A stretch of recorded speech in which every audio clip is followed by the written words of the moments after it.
Listen closely, not just with your ears, but with the part of your soul that has been whispering truths you've tried to ignore. What I'm about to share with you isn't just about relationships. It's about reclaiming the part of you that has been conditioned to doubt yourself, to silence your intuition, to overlook red flags simply because you were taught that love meant enduring, not discerning. For years, you may have been walking through emotional minefields, giving chances, explaining away pain, trying to be understanding to the point of forgetting who you are. And what if I told you there are certain phrases, so subtle, so commonly accepted, that have the power to unravel your sense of self without you even realizing it? That there are words that can disarm you, not with overt cruelty, but with manipulative charm cloaked in normalcy. It's time to awaken, truly awaken, because the pain you've endured wasn't weakness. It was the result of misplaced trust and a society that taught you to prioritize someone else's comfort over your own clarity. But not anymore. The next few moments are an unveiling, not just of manipulation tactics, but of your own power to see, to know, and to walk away without guilt. The first phrase sounds harmless at first. You're too sensitive. Maybe you've heard it in a quiet argument, in a moment when your emotions were real, raw, and brave enough to be spoken. And instead of being met with care, you were met with dismissal. That phrase, those 3 words, are not a reflection of your flaw. They are a mirror reflecting someone else's emotional immaturity. Because when a man says this to you, he's not offering insight, he's testing you, testing whether your need to be understood is stronger than your instinct to protect your heart. When he says you're too sensitive, what he's really saying is, your emotions make me uncomfortable, and instead of growing, I want you to shrink. He's not too weak to hear your truth, he's unwilling. And that unwillingness is not your burden to bear. You must understand deeply that sensitivity is not fragility, it's perception. It's the ability to feel, to intuit, to read between the lines of what is said and what is actually meant. It's a strength, but in a world that celebrates detachment and labels vulnerability as excess, your emotional awareness becomes a threat to those who benefit from your silence. So when someone repeatedly tells you you're too sensitive, what they are really doing is chipping away at your inner compass, making you question the very thing that could have saved you from them in the first place, your gut feeling. And over time, if you let it, this manipulation grows roots. You begin to apologize for crying, to hold back when something hurts, to smile when something breaks inside you. You start to believe that maybe you are too much. But let me tell you something sacred. The right person will never make you feel like your feelings are a problem to solve. The right person sees your sensitivity as a map to your heart. They don't roll their eyes when you express discomfort. They lean in. Because real love doesn't minimize your experience, it makes room for it. It holds space.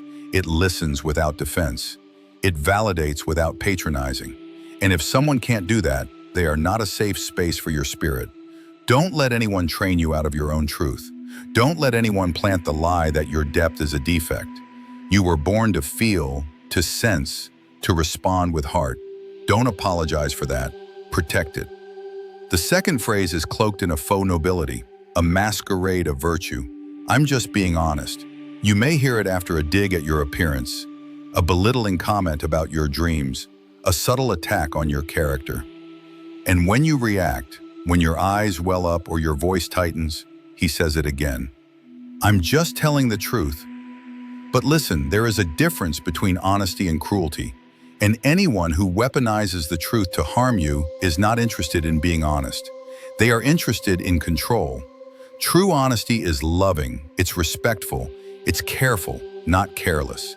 It arrives with the intention to build, not break.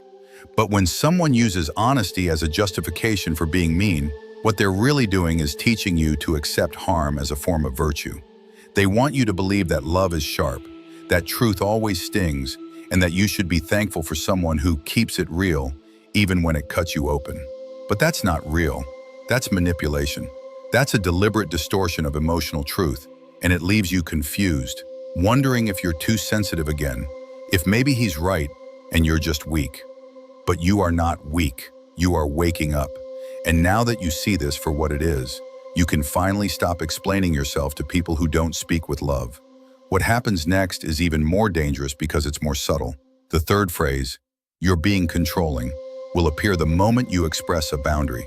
Not a demand, not a harsh rule, just a simple, sacred need.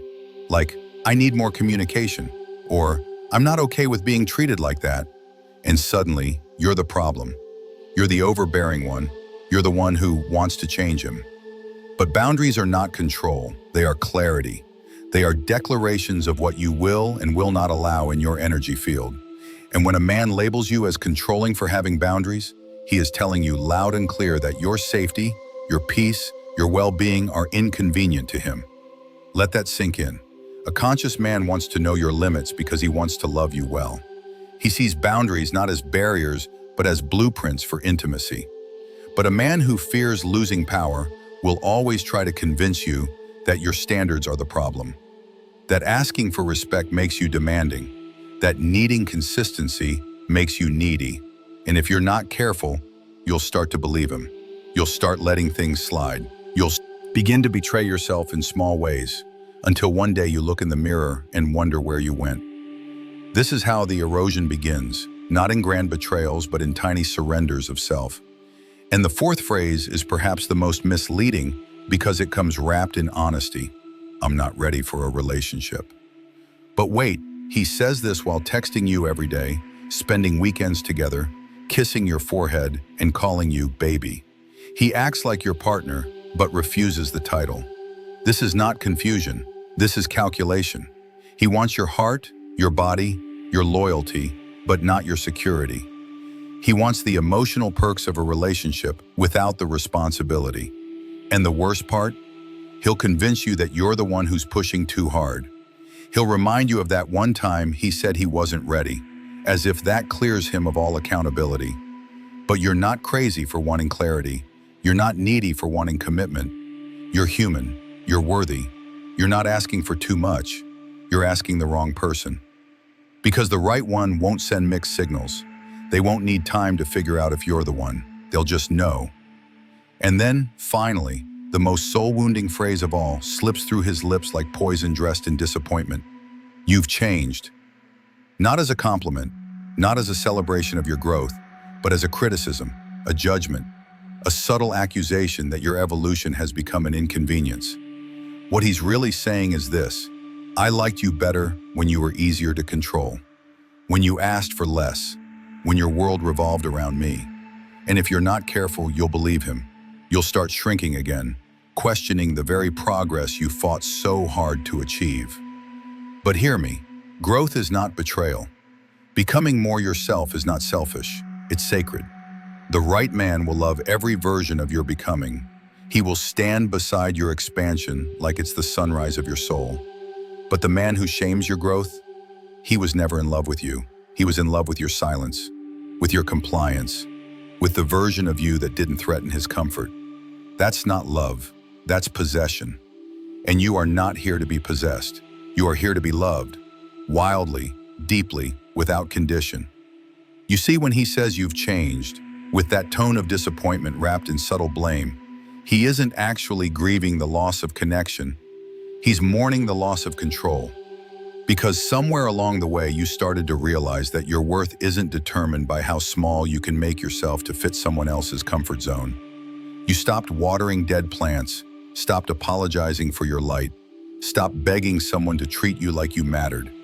And that shift, your reclamation of self, is terrifying to the kind of man who only felt powerful when you were unsure of your own. So he tries to make you question your growth. He calls it selfish. He calls it unrecognizable. But in truth, what he's seeing is you, finally, clearly, without distortion. You're not the same woman who stayed silent when something hurt. You're not the same woman who took his excuses and called them reasons. You've changed, yes, but in the most beautiful, necessary way. And his inability to celebrate that change is not your failure, it's his limitation. The tragedy is not that you've grown, it's that he refused to grow with you. So when he utters those words, "You've changed," don't flinch, smile. Because you did, and thank the universe you did.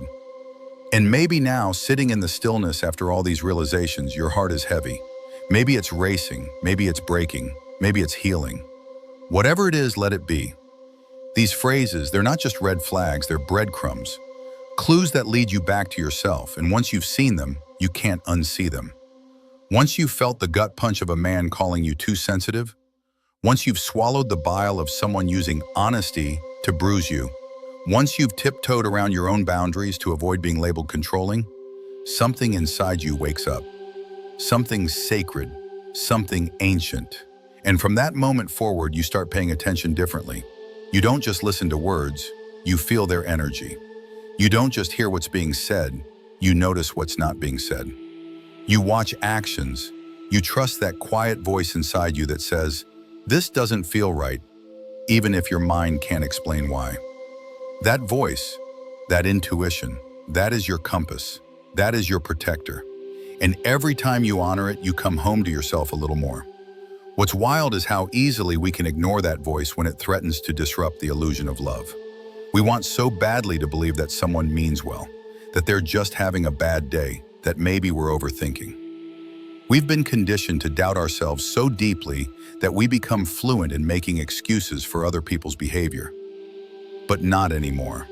You're not here to rationalize someone else's inability to love you well. You're not here to twist yourself into someone more palatable, more patient, more quiet just to earn scraps of affection. You are here to be deeply, unapologetically loved for all that you are. And the kind of love that holds you like that, it doesn't come with phrases that chip away at your spirit. It comes with presence, with honesty wrapped in care, with boundaries met with gratitude, not resistance, with celebration, not criticism, of your evolution. That kind of love exists, but you'll only find it when you stop entertaining anything less. Start paying attention to how you feel after interactions. Do you feel expanded?